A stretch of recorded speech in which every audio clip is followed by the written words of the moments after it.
Hey everyone, Token Dave over here, the dorky token black guy who's just trying to get by, and welcome back to Jack Ryan January.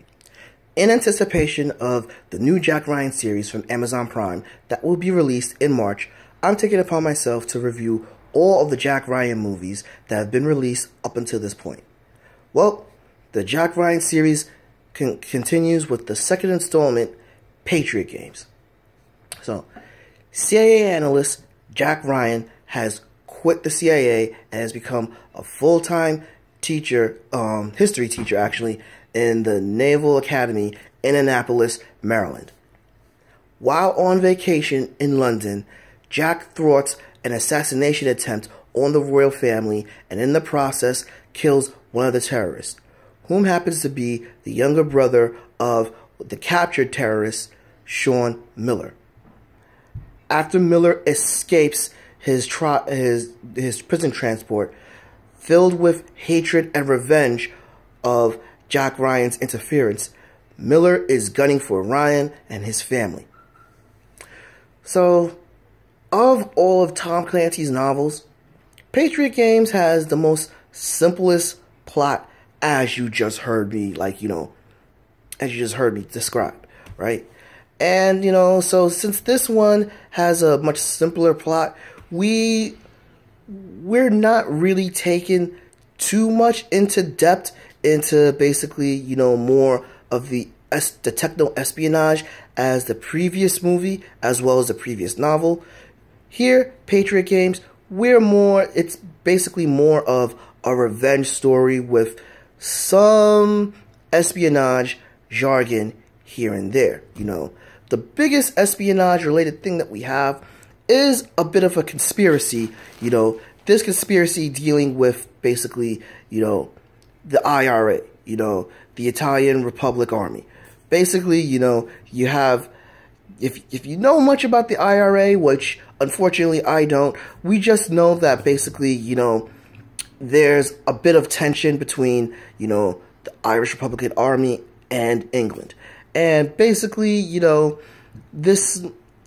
this movie does not go into great detail with that, which is one of the issues that I will address in my AA. But here, we're basically worried about the cat and mouse rivalry and tension between Ryan and Sean Miller, right?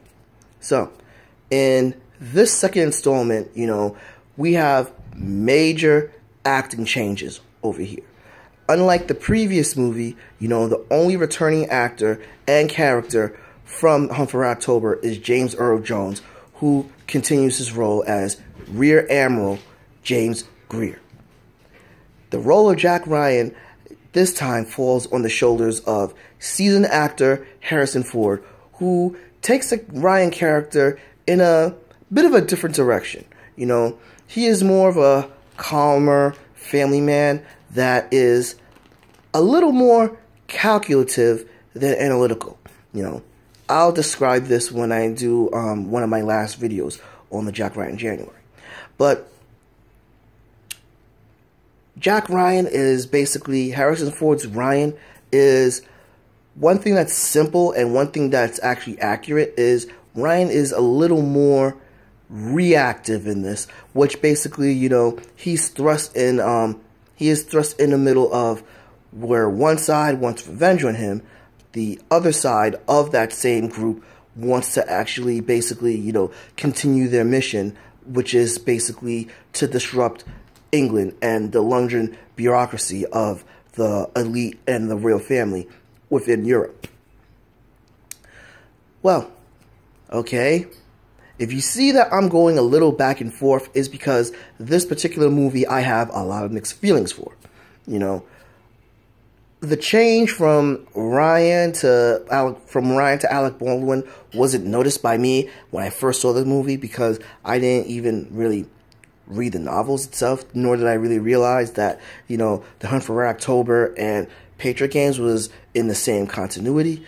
But as I got older and when I watched the movie again and when I read the books, my opinions of this movie changed. Before I go into that, let me give you some additional things, a little more thought-provoking things. one thing that's very great is basically, the chemistry between Harrison Ford and Anne Archer, who play Jack and Kathy Ryan. This is one of the best loving couples that I've ever seen in a movie. That you could tell that there's instant chemistry, great attraction, and deep love between these two. They just hit it off remarkably well. James Earl Jones is back, and he gives his gravitas from what he is allowed to do, despite having even though he has a little more lines than compared to Hunt for Red October, and not by much, he still pulls them off effectively and well. The show stealer is Sean Bean as Sean Miller. Holy crap. This guy is definitely dangerous. You can tell he's just a fuse waiting to explode at any single moment. And despite him being part of a faction of an elite terrorist group trying to destabilize, the Royal London family, he really has his mind focused on getting revenge on Ryan for killing his younger brother, and that revenge will not just stop at Ryan.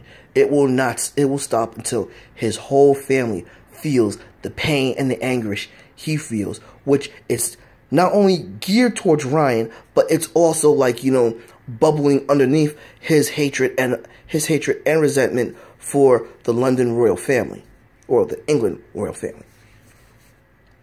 Okay, so yeah, this movie feels more action-oriented than espionage-oriented, which is both a good and a bad thing, It makes the movie a little more easier to follow, and you're not having to basically deal with so much jargon and everything. Or, unlike the last movie, you didn't have to deal with so many heavy-handed political gamesmanship. However, this movie does tend to lose some focus when you're actually in England or in Europe, where you're seeing the IRA side, or you're seeing the London police actually trying to track down Miller and his cell. That kind of takes things out of context, and it really shouldn't, because basically, this whole thing with the IRA really has a lot to deal with the relationship or the hostility between Ireland and England. So this should be more of a focal point, but when you focus on that, when the movie goes in that direction, it really kind of takes you out of the story to a degree, which it shouldn't,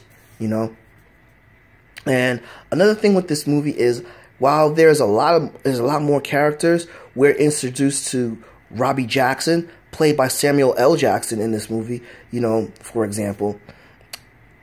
Some of the characters that are introduced here don't really play as vital as a role as compared to the previous movie, where in Hunt for Red October, when you're introduced to characters, they play important roles, and they actually keep the story going, and and keep you more invested. A lot of the characters that are introduced here are particularly not really that interesting, and especially when it comes to the tension between Jack Ryan and his supervisor Mueller in this movie, which, I really felt that was just added on and not necessary. They want to show some tension that Ryan was a really good analyst that was an asset, and when he left, basically the CIA really wants him back, and Ryan does not want to come back, but he is forced back due to actions that Sean Miller took, which it didn't go very well. The score in this as well too was not really that interesting. I heard a lot of the same themes and a lot of the same score, a lot of the same music from the movie Aliens, which, it really felt like stock music.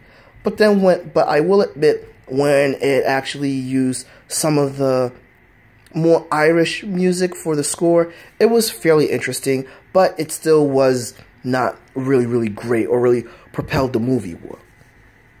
The cinematography on this is excellent, and when the action sequences were done, they were done effectively well. Nothing really over the top or really fancy, especially the highway scene. You know, the highway scene is what is actually the most suspenseful scene in the whole movie. You know, well, despite being the second movie and being very popular, you know, I personally saw this movie very jarring. The performances were okay, with Sean Bean being the clear show stealer. The action sequences were effectively done, but the score was mediocre. The pacing and the writing was off at certain spots. A lot of the actors felt very wasted, you know. So, all in all, I have to say that Patriot Games is cool. Now, I will admit my judgment could be jarred because I actually read the novel, and basically I will go into a lot more detail in my AA with comparing the novel to the movie.